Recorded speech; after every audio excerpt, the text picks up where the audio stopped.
दिल्ली में भाजपा की सरकार बन गई है और लोगों की ये उम्मीद भी जग गई है कि अब जब भाजपा सरकार आई है तो उसने जो वादे किए थे वो वादे भी पूरे होंगे। और सबसे बड़ा वादा अगर कहें तो वो ये रहा है चुनाव के दौरान कि दिल्ली में यमुना नदी को साफ कर दिया जाएगा। हमारे साथ अजय हैं, हम इनसे बात करते हैं। अजय, क्या लगता है यमुना साफ हो पाएगी? सीधा सवाल। यमुना में लोग गंदगी अगर गिराना बंद कर दें तो यमुना अपने आप साफ हो जाएगी। यमुना की सबसे बड़ी समस्या ये है कि लोगों ने यमुना को डस्टबिन समझ लिया है। लोग ब्रिज से कूड़ा यमुना नदी में फेंकते हैं सीधे, जबकि उसके लिए लैंडफिल साइट्स हैं, एमसीडी काम करती है। अगर प्रॉपर कचरे का निस्तारण वहाँ हो जहाँ उसकी ज़रूरत है तो यमुना प्रदूषित ही ना होने पाए। अनट्रीटेड वाटर, एसटीपी दिल्ली की कोई ढंग से काम नहीं करती, जो मानक है उनसे बहुत पीछे काम करती है। सीधे सारा कचरा यमुना में फेंका जा रहा है। ऐसा लग रहा है कि जैसे यमुना को हम गंदे नाले के समुंदर में बदल रहे हैं, और ये हर जगह का हाल लगभग एक जैसा है। हमने कुछ वीडियो देखे हैं कि मशीनें लगाई गई हैं। भाजपा सरकार और भाजपा के नेता समर्थक लगातार वो वीडियो शेयर कर रहे हैं और खूब इसकी वाहवाही लूटी जा रही है कि देखिए सरकार बने अभी कुछ ही दिन हुए और मशीनें लगा दी गई और सफाई शुरू हो गई है। मगर आप कह रहे हैं कि जब तक उसमें कूड़ा गंदगी डालना शुरू नहीं होगा तब तक गंदगी साफ नहीं होगी। नदियाँ खुद को साफ करती हैं, उन्हें साफ करने की ज़रूरत नहीं होती, लेकिन तब जब हम उनके रिवर बेड को गहरा करें, वो जितने स्वाभाविक रूप में हैं उन्हें उन्हीं हिसाब से बहने दिया जाए। यमुना के साथ सबसे बड़ी दिक्कत है कि उसका तट ऊंचा होता जा रहा है।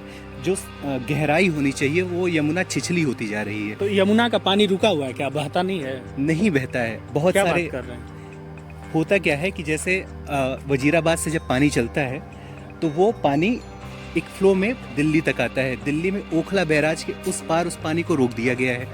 अब इस पार जो दिल्ली का इलाका है वहाँ यमुना लगभग सूखी जैसी स्थिति में है। ऐसा लग रहा है कि जो नालियाँ हैं वो यमुना को चला रही हैं। तो सबसे बड़ी दिक्कत है कि वहाँ तट दिखने लगा है। तट दिखने लगा है तो लोग कचरा कूड़ा सब कुछ वहाँ डंप करने लगे हैं। बहुत ही प्रदूषित जगह है। वहाँ की जो वाटर इकोसिस्टम है वो डिसमिस हो गया है। दिक्कत ये है कि वहाँ पहले बहुत सारे छोटे छोटे स्पीसीज थे, वो विलुप्त होने की कगार पे पहुँच गए हैं। ये बताइए लोगों को कैसे समझाया जाए, कैसे जागरूक किया जाए कि प्लीज आप नदी में कूड़ा कचरा मत फेंकिए?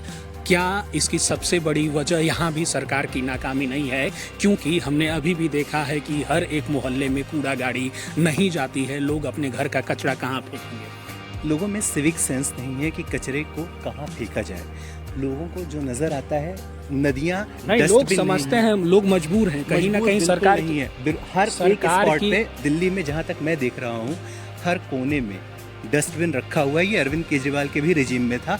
एमसीडी के कूड़ा अलॉट करने की जगह, रखने की जहाँ जगह तय है वहाँ लोग अपने घर से उठ के फेंक सकते हैं। इतना सिविक सेंस हर किसी में होना चाहिए। अभी मैं गाजीपुर मंडी के एक अधिकारी से बात कर रहा था। गाजीपुर जो लैंडफिल साइट है वहाँ काम करने वाले एक शख्स थे। कूड़ों का पहाड़ जिसे कहा जाता है। जिसे कूड़ों का पहाड़ कहा जाता है। तो वहाँ के अधिकारी ने कहा कि लोग लिथियम, लोग इलेक्ट्रॉनिक वेस्ट, ये सब कचरे में डाल रहे हैं। वो कचरा जिन्हें जो ठोस कचरा है जिसका निस्तारण वहाँ हो जाता है उसमें ऐसे वेस्ट, इलेक्ट्रॉनिक वेस्ट डाल रहे हैं। अब सोचो ना कि वहाँ जो मशीनें काम कर रही हैं क्या इसके लिए प्रिपेयर हैं कि वो इलेक्ट्रॉनिक वेस्ट को डिज़ोल्व करें? ऐसी ऐसी चीज़ें डाली जा रही हैं कूड़े के माध्यम से नदियों में भी। ऐसा नहीं है कि वो सिर्फ उस लैंडफिल साइट पे जा रहा है, वो कचरा लोग नदी में डाल रहे हैं। और ये नदियों के जो पारिस्थितिकी तंत्र है उसको डैमेज करते हैं। लोगों को समझाने की ज़रूरत है कि नदियाँ कूड़ा डालने के लिए नहीं है। कूड़ा डालने के लिए लैंडफिल साइट्स हैं, वहाँ एमसीडी के लोग हैं। आप कैप्चर करेंगे, आपका कचरा लेके जाएंगे। आपकी बातों से तो मुझे ऐसा प्रतीत हो रहा है कि यमुना साफ ही नहीं हो पाएगी। फिर भाजपा के वादे का क्या होगा? यमुना तब साफ होगी, यमुना साफ हो सकती है।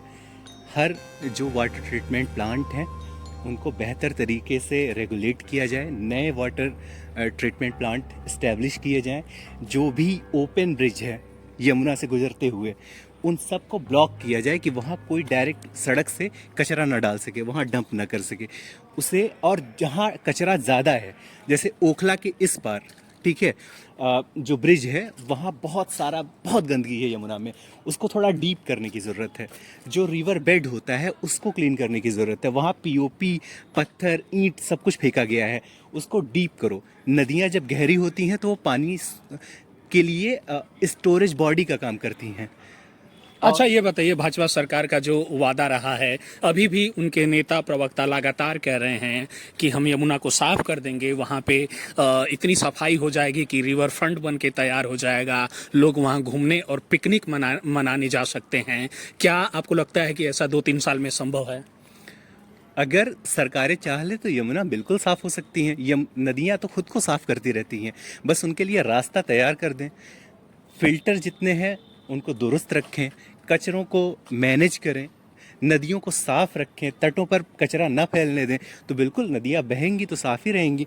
आप देखो ना, गंगा के फ्लड सिस्टम की सबसे बड़ी खूबी ये है कि वो जहाँ से गुजरती है वो कचरा लेके जाती है, कचरा को साफ करती जाती है, उसका फ्लो कभी रोका नहीं जाता। इस तरह से कहीं इस हद तक प्रदूषित गंगा आपको नहीं नजर आएगी।